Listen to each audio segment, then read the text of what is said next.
Добрый день, друзья, Дарик Халшин. Друзья, я сегодня буду делать творог. И уже разогрела творог, уже мне пора его делать. И хочу вам показать, потому что меня спрашивали, до какой температуры вы разогреваете творог. И что-то она говорила, что у нее не получается. Я никогда не мерила, но сегодня для вас померяю и посмотрю. Ну, я просто примерно это делаю, уже знаю, как по свертываемости творога, как он собирается. Видите, ну, далеко, наверное, не видно. Вот как он собирается уже, я знаю, что он готов. И мне уже не приходится смотреть, сколько там температуры. Так, что надо было мне со штатива убрать, чтобы вам показать. Но я выну градусники, быстренько покажу, сколько. Вот все, он остановился у меня, больше не показывает. 39,3. Не знаю, видно или нет. Так, вот, теперь видно. Ну, сейчас быстро начал падать. 39,3, друзья. Ну, где-то до 40 градусов можно его разогревать, наверное. И вот я один покажу, как я делаю. Ну, хотя он у меня есть, но покажу. Мне вот так вот удобнее. Не знаю, кто как делает. Я большой вот так вот. Большую такой друшлаг, штучку, вот такую вот формочку. Эта форма у меня для сыра. Наливаю. Мне говорили, почему вы в перчатках, неудобно ли. Очень неудобно, друзья, но у меня после того, как я чистила уток, не очень-то так красивые руки, если честно. Выпаривать я их не успела еще, надо ночью пропарю, почищу. А сейчас просто я делаю перчатки, тем более я творог продаю. И пусть лучше будет в перчатках. Вот так вот, друзья. Ничего такого сложного. Он, видите, как видите, он собирается. Но у меня тоже иногда бывает, я просто не знаю, из-за чего это. Хотя давно держу корову, всегда были у меня. Было время, что и 4, и 5 коров у меня было. Ну, когда вот я только перед тем, как заболела, еще жил мой муж, у нас было 5 коров. А потом уже 3 коровы я тоже держала, когда я уже здесь сама переехала. Ну, у меня начали не иметь руки, и мы их просто убрали. Мальчики не дали мне их больше одной держать. Но теперь я, конечно, очень жалею, что их убрала. Просто надо было купить, тогда как-то не додумала, что можно купить доильный аппарат, что можно это сделать. По идее, не такие большие деньги. Тогда у меня бывали эти деньги, когда мы торговали, что-то делали. Можно было купить доильный аппарат и держать этих коров. Ну, как не суждено, видимо, было. Мозгов не хватало для этого. Вот. А корова очень нужна, если нет другого дохода. Это очень хорошее подспорье. Кто живет в сельской местности. Так, что это было у меня? На перчатке была зелененькая такая, видимо, от цветка. Мне показалось, что она сюда. Нет, наверное, упала.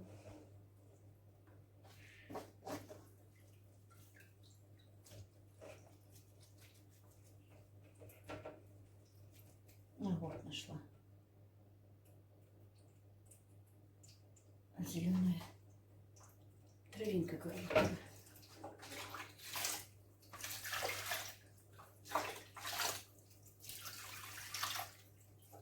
Подорожала, конечно, молочная продукция очень сильно.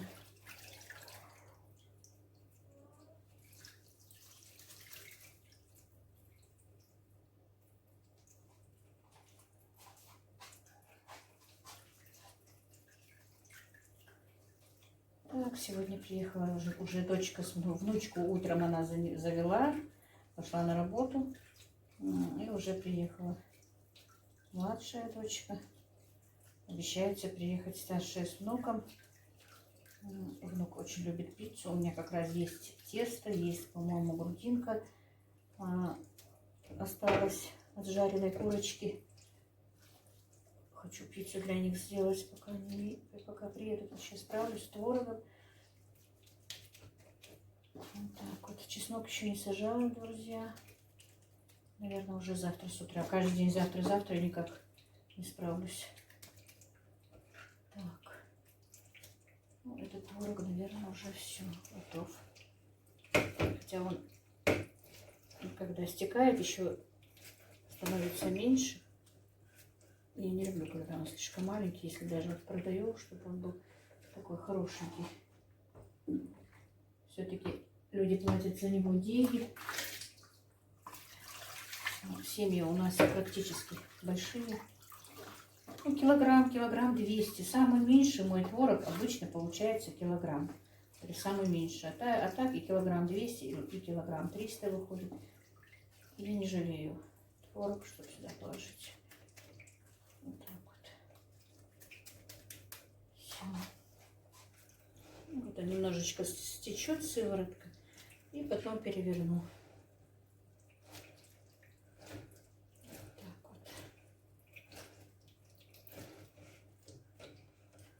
Кастрюля, по-моему, 25 литров. Посмотрим. Я никогда не смотрю, какой у меня там выход или что-то, но не смотрела. Просто продавала излишки и все. Так, сейчас сыворотку вылью. Сыворотку, конечно, я своему теленку даю.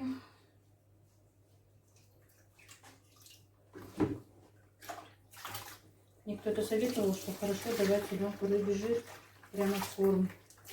Но если не приучен, то он его есть не будет. Ну, скорее всего, я как-то давала ему добавки. Наверное, поеду в аптеку. В эту аптеку никак не получается. У нас, если честно, есть или в этой аптеке на крайний случай. Я оттуда покупаю препараты. Но у них дорого. В Назрани дешевле. У нас в этой аптеке рядом с нами, в этой аптеке дороговато. Так, если вдруг что-то мне надо экстренное, конечно, я там покупаю. А так лучше покупать в Назрани.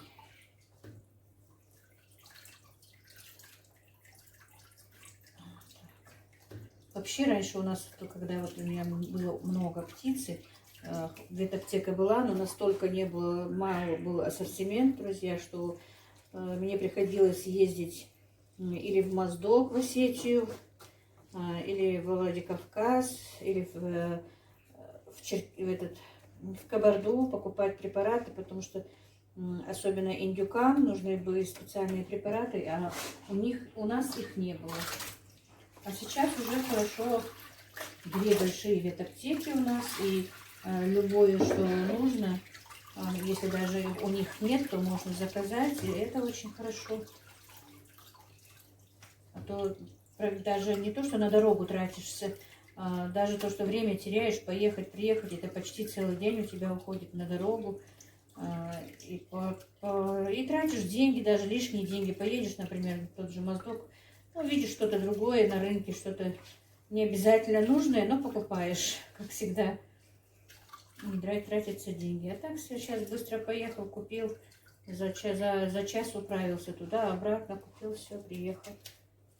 Хорошо. Можно даже по телефону заказать. Они и на такси отправляют, если нужно.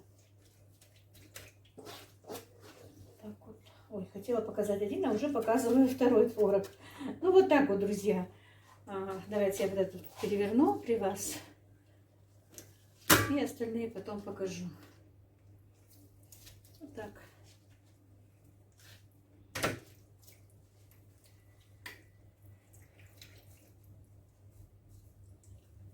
Я творог не солю, потому что на любителя люди некоторые не любят вообще, больше хотят, чтобы он был не соленый. Посолить они у себя и дома могут, или кинуть там в рассол, или просто присолить. Ну, если бывает, правда, вот заказывают, что вот именно сказали мне, что надо, чтобы он был соленый, то тогда солю. А так всегда у меня пресный творог. Так, и вот, друзья, у меня получилось всего из того, что было у меня молока, 5,5 творога.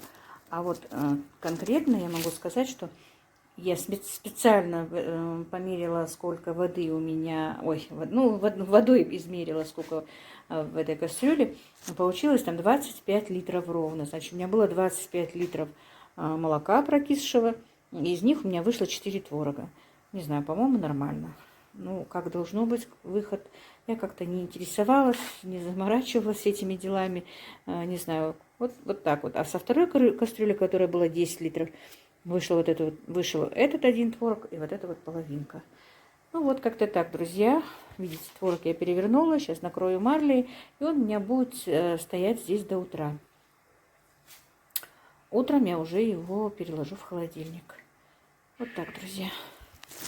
Вот я с утречка решила сделать салат, пока мои еще спят. Подоила корову. А девочки у меня гостят.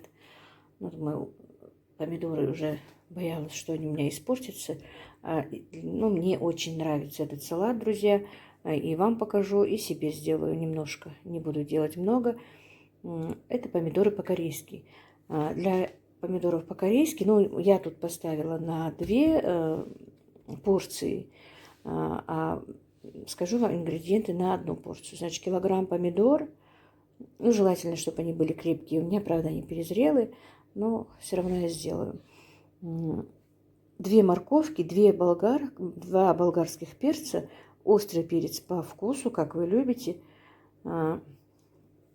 Так, пучок укропа, значит, чесночок, ну, тоже чеснок по вкусу, друзья. Как вы хотите, если больше любите больше, значит больше, меньше, значит меньше. Хоть вы мне в основном всегда говорите, взвешивайте, говорите, сколько надо. Ну, вот в таких вещах я не могу вам точно сказать, сколько вам надо чеснока и горького перца. Это уже по вашему, как говорится, вкусу. А остальное я вам в этом рецепте скажу точно. Значит, пучок, вот небольшой пучок укропа, грамм 20, наверное, на эту порцию. 50 мл растительного масла, 50 мл уксуса 9%, 50 грамм сахара и столовая ложка соли. Ну вот так вот, друзья. Дальше вот я вам сейчас нарежу и покажу, что я дальше буду делать. Так, друзья, пока я тут делала подготовку, мои уже проснулись. Аишка с мамкой пришла. Старшая уже там затеяла уборку в новом доме. У нее сегодня заказы. Так, значит, я покажу вам, что я делала. Банки я, как я стерилизую, простерилизовала. Ничего не мешает, пусть разговаривает. Ну, крутым кипятком обдала, накрыла крышками, сейчас просто перевернула. Так, значит так, что я сделала? Помидоры нужно нарезать на 4 части. Вот я их нарезала. Морковку на терке по-корейски. Чеснок, горький перец и болгарку через мясорубку или через блендер. И нарезала укропчик. Теперь все вот это вот соединим. И все, это очень быстрый салат и очень вкусный. Он получается, конечно, остренький такой, но мне он нравится. Так, значит, масло, сахар. Это все у меня взвешено. Уксус, зелень. А соль нужна ложка. Так, у меня 2 этих. Учтите, что у меня 2 замеса. Ну, я в описании напишу. Подай тряпочку. В описании напишу рецепт. Так, все, и теперь будем тщательно перемешивать. Так, мне еще сегодня нужно, я уже все подготовила для фаршировки болгарских перцев. На засолку, на продажу у меня был заказ. Я уже говорила вам. Заказ от подписчицы, наверное, если смотрит, уже знает, что для нее сегодня будут сделаны болгарские перцы. Сегодня мне надо, я стала, в принципе, и так, конечно, рано стою, но сегодня встала пораньше и начала все это делать, потому что мне нужно еще идти на свадьбу. Женится племянник, нет, да, племянник моего мужа, все правильно, племянник моего мужа женится. Сын двоюродной сестры. Ну, тут у нас в Кантушево далеко мне идти не надо.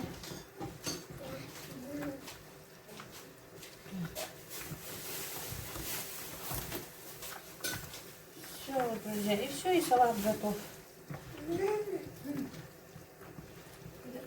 Очень вкусная бывает ароматная закуска. Аишка сидит, аджику ест. Но я ее не очень острой делала, она поэтому не ест. Потому что Ибрашка тоже ее только так наяривает. И я не очень остро ее делаю. Так, друзья, ну сейчас посмотрим, сколько баночек здесь выйдет. Я боюсь, что 3 банки не хватит.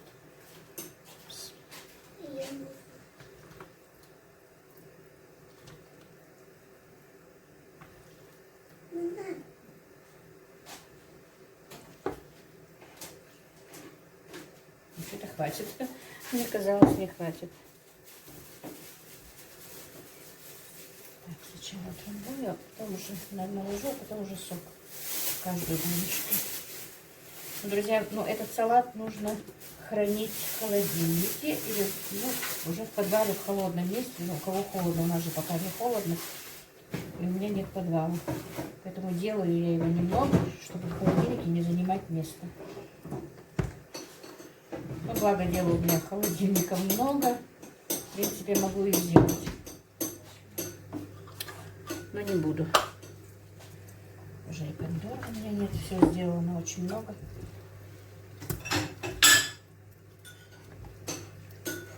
Просто по рецепту тут нет ничего. Может быть, можно и в другом месте, если салицилку добавить, мне кажется. Но по рецепту нет салицилки, и я как-то не добавляю. Но, скорее всего, можно, если добавить салицилку, и без холодильника хранить, скорее всего. Так. Ну вот, получается, 3 банки литровые получились из этих ингредиентов.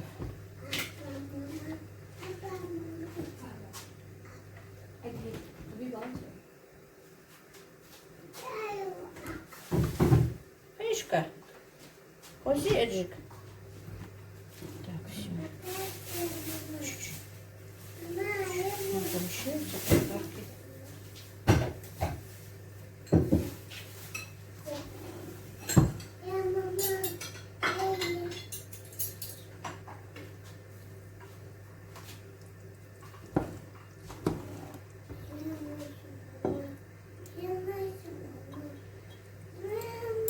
Что она хочет?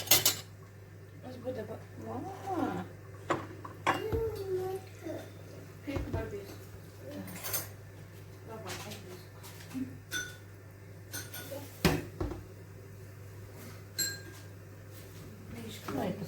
Ложка есть. Видим так. Аришка пошла в своего дядю. Ее дядя тоже очень любит сметану свежую и ложкой, и загребать ее только так. Так, когда-то кто-то у нас был в гостях, не помню кто, и сказал ему, ну-ка, Мадина, забери полотенечко, чтобы я не испачкала. И, видя, как он ест сметану, спрашивает его: ты что, так сильно сметану любишь? Он говорит: конечно, люблю, я за сметану могу хоть кого убить, но еще маленький был.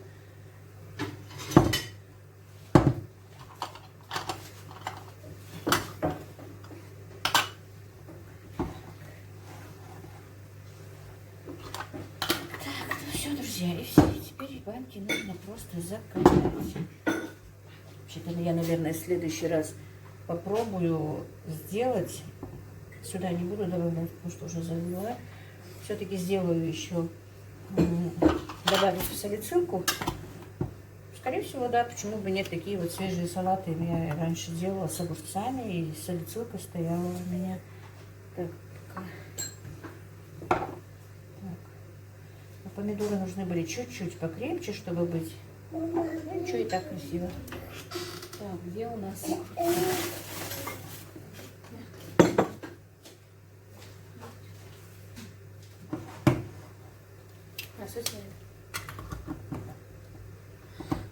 Сейчас, секунду.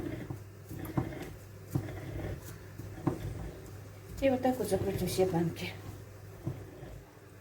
И вот, друзья, салат мой закончен. Пробуйте, ешьте, это очень вкусно. Закусочка такая вкусная. Приятного вам аппетита.